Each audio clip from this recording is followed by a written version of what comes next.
ሰላም እንዴት ናችሁ? ለዚህ ዩቲዩብ ቻናል አዲስ ከሆናችሁ ቻናላችንን አሁኑኑ ሰብስክራይብ ያድርጉ። እናም እንደተለመደው ቪዲዮ ላይክ በማድረግ ጀምሩት። ይመቻችሁ።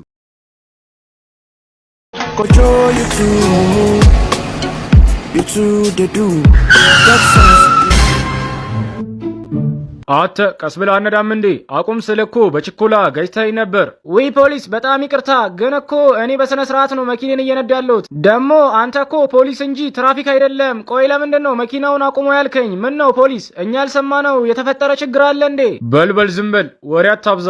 አሁን ቶሎ በልና መንጃ ፈቃድን አዘጋጅ። እዩልኝ ይሄን የማይረባ ሰውዬ፣ በእርግጠኝነት ይሄን ማውቆ ነው የፖሊስ ልብስ ለብሶ የትራፊኮችን ስራ የሚሰራው። አዎ ዘንድሮ እኮ ሌባው በዝቷል። በቃ መኪናው ባይቆም ኖሮ ትምህርት ቤት ገብቼ ብዙ ጎበዝ ተማሪዎችን እንግሊዝኛ እያስተማርኩ ነበር። ምን ዋጋ አለው? እዚሁ ቀረን። ሃሃሃ። በነገራችን ላይ መምህር ኮጆ እንግሊዝኛ ቋንቋ ከምታስቡት በላይ በጣም ይችላል። እናም ይህንን እውቀቱን ተጠቅሞ በጣም ብዙ ተማሪዎችን በአጭር ጊዜ ውስጥ አስተምሮ ብዙ ልጆችን እንግሊዝኛ ማውራት እንዲችሉ አድርጓል። እናም ኮጆ ከቻልክ እኔም በግል እንግሊዝኛ እንድታስተምረኝ እፈልጋለሁ።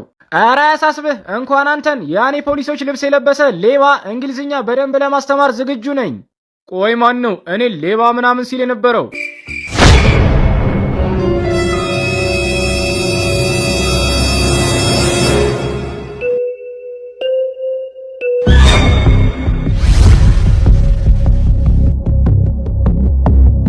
እንዴ ፖሊስ ምንድን ነው?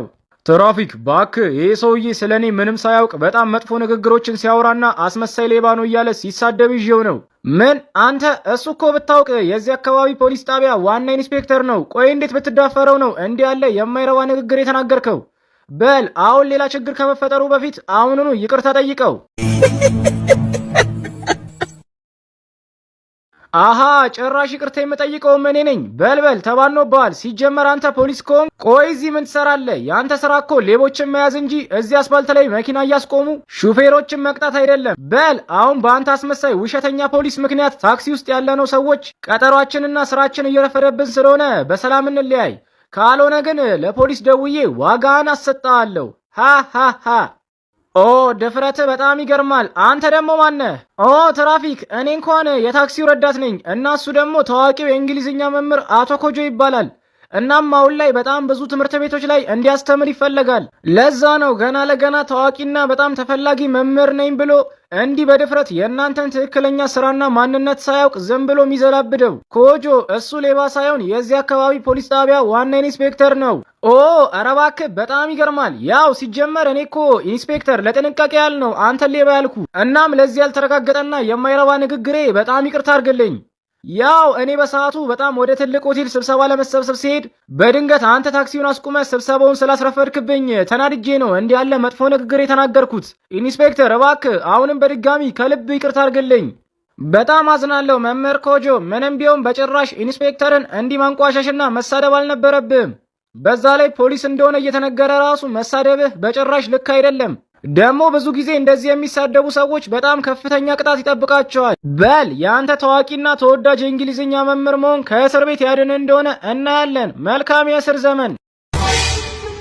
በሉ እንዲህ ያለውን ባለጌና ቆሻሻ መምህር በኃይለኛና መጥፎ ቅጣት ልታስተምሩት ይገባል። መምህር ኮጆ በጣም አዝናለሁ።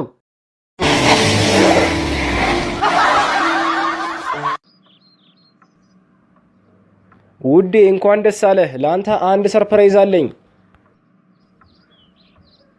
ሰርፕራይዙ ምንድነው የኔ ፍቅር? ውዴ እንኳን ደስ አለህ። እርጉዝ ነኝ።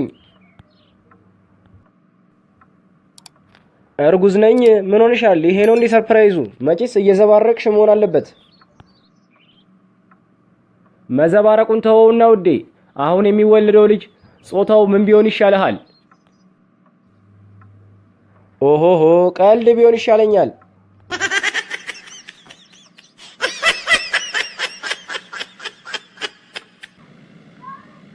ጓደኛዬ በጣም እኮ ግራ ገብቶኛል። የሆነ ነገር እኮ ልነግርህ ነበር።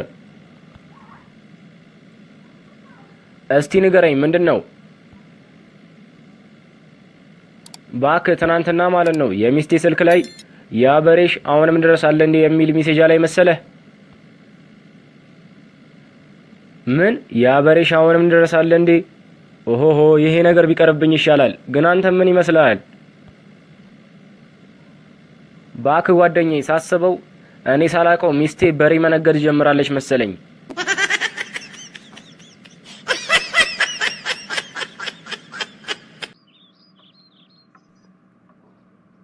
ደህና አደርክ ውዴ። ደህና አደርሽ። እኔ የምለው ውዴ ማታ ሰክሬ ነበር እንዴ? አሃ ሰክረሽ እንደነበርም ታስታውሻለሽ? አይ በቃ ማታ በጣም ሰክሬ ነበር ማለት ነው። አይ አንቺ መስከርሽ ይገርምሻል እንዴ? ትናንትና ማታ እኮ ማለት ነው በጣም ከመስከርሽ የተነሳ ለሻይ የተጣደውን ውሃ ራሱ እንዳያር ስታማስይው ነበር።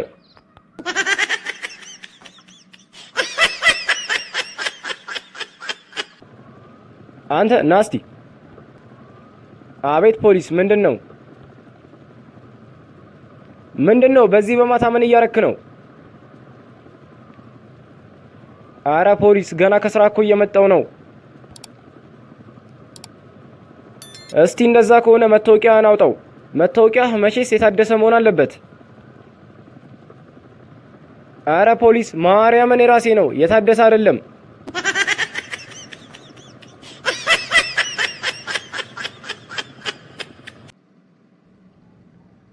አባዬ የሆነ ጥያቄ ልጠይቅህ? ጠይቀኝ ልጄ። ምንድነው? በጣም ብዙ ጊዜ እኮ ማለት ነው መቀነስ ትምህርት ቤት በጣም ተምሬያለሁ፣ ግን እስካሁን ድረስ ሊገባኝ አልቻለም። እስቲ አንተ የምታውቀውን አስረዳኝ። አይዞህ ልጄ፣ መቀነስ እኮ በጣም ቀላል ትምህርት ስለሆነ አሁኑን አስረዳለሁ። ይኸውልህ ልጄ በደንብ አዳምጠኝ። አሁን አንተ 10 ብርቱካን አለህ እንበል እና ከ10ሩ ብርቱካን ውስጥ 5ቱን ብርቱካን ለጓደኛህ ሮቤል፣ ቀሪውን 5ቱን ብርቱካን ደግሞ ጎረቤታችን የሌለችው ቆንጂየዋ ልጅ ብትሰጣት ስንት ብርቱካን ይቀራል? እንዴ አባዬ ምን ሆናል? ለሮቤል ምንም አይነት ብርቱካን አልሰጠውም። ሁሉንም ብርቱካን የምሰጣት እኛ ጎረቤት የሌለችው ቆንጂየዋ ልጅ ነው።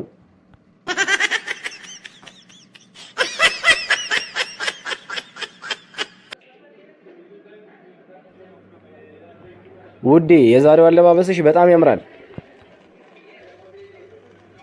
ቴንኪው ፍቅሬ። ጥርሶችሽም ቢሆኑ ከዋክብቶችን መስለዋል። ኦ በጣም አመሰግናለሁ። ጥርሶችሽም እንደ ከዋክብቶች ያበራሉ እያልከኝ ነው? አይ ጥርሶችሽ እንደ ከዋክብት የተራራቁ ናቸው ለማለት ፈልጌ ነው።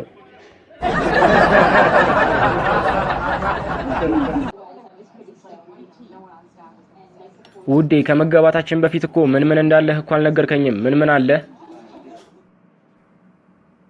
አይ ፍቅሬ እኔማ 3 ባጃጆች፣ 5 መኪናዎች፣ 7 ሲኖትራኮች፣ ሌላ ደግሞ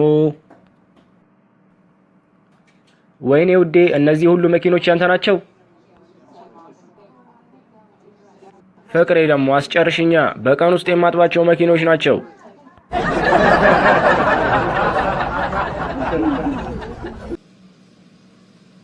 አንተ ዛሬ እኮ ቀኑ ሙሉ እኮ አላየሁህም። የት ሄደህ ነው?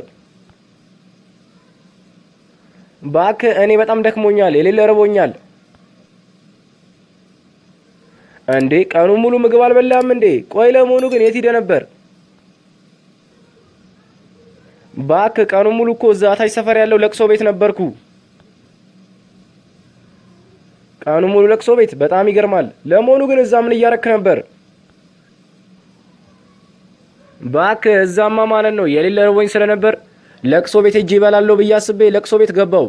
ከዛ ቀኑን ሙሉ ቁጭ ብዬ ምግብ የሚሰጠኝ ሰው አጣው። ከዛ ግራ ገብቶኝ ካጠገቤ የነበረውን የሚያለቅሰውን ሰውዬ ምንድነው እዚህ ለቅሶ ቤት ምግብ የለም እንዴ ብዬ ስጠይቀው ምን ብሎ ይመልስልኝ ጥሩ ነው? ምን ብሎ መለሰልህ? እባክህ ሰውዬው ራሱ በረሃብ ነው የሞተው አይለኝ መሰለህ?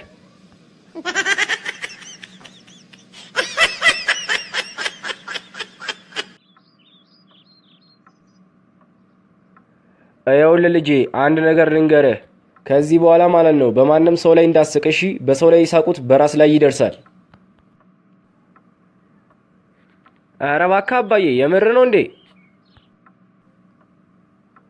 አዎ ልጄ የምሬን ነው። በሰው ላይ የሳከው ሁሉ በራስ ላይ ይደርሳል። አንድ መላ አለኝ። አይ አላሙዲን አይ አላሙዲን። አንተ ልጅ ምን ሆናል? ምንድነው ብቻህን እያስወራ የሚያስቀ? እንዴ አባዬ ራስ አይደለ እንዴ በሰው ላይ የሳቁት በራስ ላይ ይደርሳል ያልከው? እኔም እኮ አላሙዲን ላይ ከሳኩት የእሱ ሀብት እኮ ወደ እኔ እኮ እንዲደርስ እኮ ነው።